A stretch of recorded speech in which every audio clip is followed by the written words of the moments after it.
কিন্তু আপনি কি আল্লাহ ভীতি অর্জন করছেন? আল্লাহ তাআলা বলেছেন যে তুমি রোজা রাখো, আপনি রোজা রাখছেন।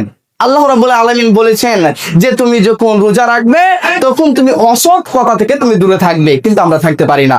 রোজা থেকে আজকে আমরা ফালতু কথা, অসৎ কথা নিয়ে আজকে আমরা ব্যস্ত হারা হয়ে থাকি।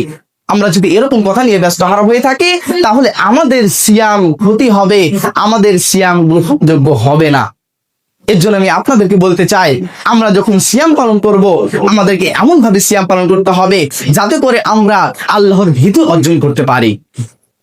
এরপরে আল্লাহ রাব্বুল আলামিন এই কথা লাস্ট পয়েন্টের মধ্যে আরেকটি আয়াত বললেন যে কামা কুতিবা আলাল লাযিনা মিন ক্বাবলিকুম লাআল্লাকুম তাত্তাকুন, তুমি যদি মুত্তাকিন হতে চাও তাহলে তুমি সিয়াম পালন করো, এবং তোমাদেরকে আমি যে কথাগুলো বলেছি সেগুলো তোমরা বিরত থাকো, এবং যেগুলো থেকে তোমাদেরকে আমি নিষেধ থেকে বলেছি সেগুলো থেকে তোমরা দূরে থাকো, তাহলে তোমরা মুত্তাকিন হতে পারবে। এরপরে এবার আসুন আমরা আরেকটা কথা জেনে নিই। আমরা সকল মানুষে জানি বা আমাদের একটা ভুল যে সিয়ামের দুইটা মূলত ভুল দেখতে পাই। তার মধ্যে এক নাম্বার হলো যে আমরা সিয়াম পালন করি তখন আমরা ইফতার করি। তো আমরা ইফতার কি আজানের সঙ্গে সঙ্গে করব না আজানের পরে করব? আমরা এই দুইটো সেহরি এবং ইফতার নিয়ে আমাদের অনেক মতভেদ এবং আমাদের ভিতরে সন্দেহ থেকে যায়। তো বিশ্বনবী সাল্লাল্লাহু আলাইহি ওয়াসাল্লাম কি বলছেন দেখুন। বিশ্বনবী বলছেন, এক সাহাবী যায়েদকে জিজ্ঞাসা করলেন, এ যায়েদ, তোমার কাছে আমার একটা প্রশ্ন জিজ্ঞেস করার আছে। এবার যায়েদ বলল যে তুমি কি প্রশ্ন করবে আমাকে বলো। তখন যায়েদকে বলল, যায়েদ, তুমি আজকে রাত্রিতে তুমি বিশ্বনবীর সঙ্গে সেহরি করেছিলে, বিশ্বনবীর সঙ্গে সাহরি খেয়েছো, কিন্তু তুমি বলো যে বিশ্বনবী আজানের কতক্ষণ আগে সেহরি ছেড়ে দিয়েছিল, আজানের কতক্ষণ আগে সাহারি সমাপ্তি করে দিয়েছিল।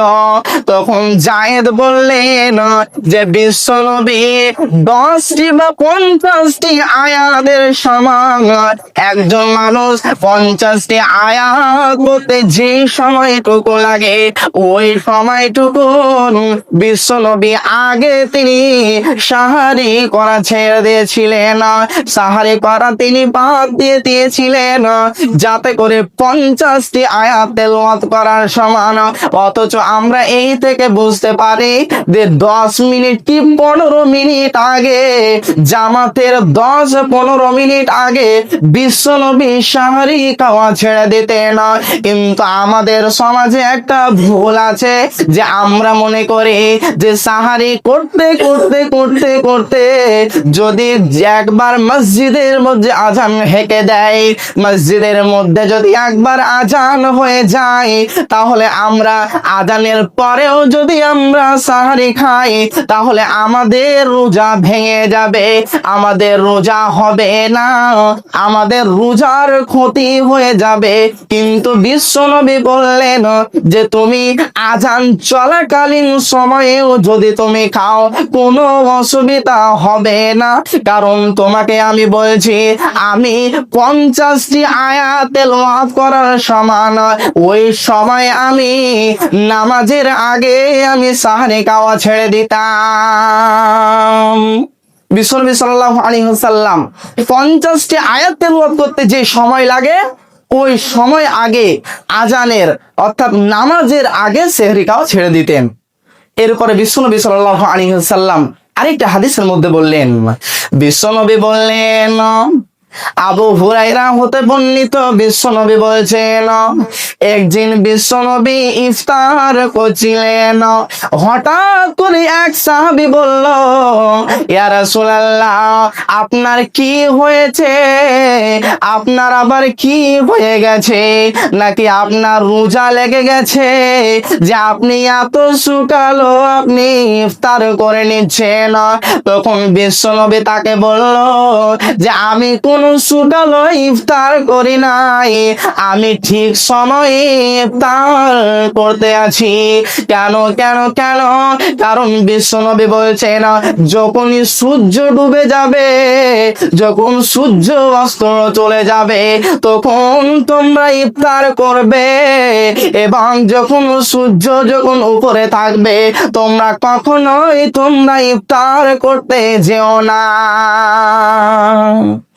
কিন্তু আমাদের সমাজে আজকে আমরা সূর্য দেখে অস্ত দেখে আজকে আমরা ইফতার করি না। আজকে আমরা কি করি? আজকে আমরা চেয়ে থাকি যে মসজিদের মধ্যে কখন আজান হবে, মসজিদের মধ্যে কখন আজান হবে, আর আমরা কখন ইফতার করব। কিন্তু বিশ্বনবী সাল্লাল্লাহু আলাইহি ওয়াসাল্লাম এটা করেননি। বিশ্বনবী সাল্লাল্লাহু আলাইহি ওয়াসাল্লাম দেখেছেন সূর্য ঢলে গেছে, সূর্য ডুবে গেছে, বিশ্বনবী সাল্লাল্লাহু আলাইহি ওয়াসাল্লাম ইফতার করে নিয়েছেন। অথচ আমাদেরকে সূর্য যখন ডুবে যাবে তখন আমাদেরকে ইফতার করতে হবে, কিন্তু আমরা আজানের দিকে চেয়ে চেয়ে থাকি। এমন তো হতে পারে যে মসজিদের মধ্যে মাইকের কোনো প্রবলেম, তাহলে আপনি কি করবেন? আপনি কি বসে বসে থাকবেন? আপনি কি চেয়ে চেয়ে থাকবেন? এখন আমাদের সকল সমাজের বাড়িতে আজকে অ্যান্ড্রয়েড ফোন হয়ে গেছে, আমরা সকলে টাইম দেখে বুঝি যে এই সময়ে ইফতার করতে হবে, কিন্তু আমরা মসজিদের মাইকের দিকে চেয়ে চেয়ে থাকি।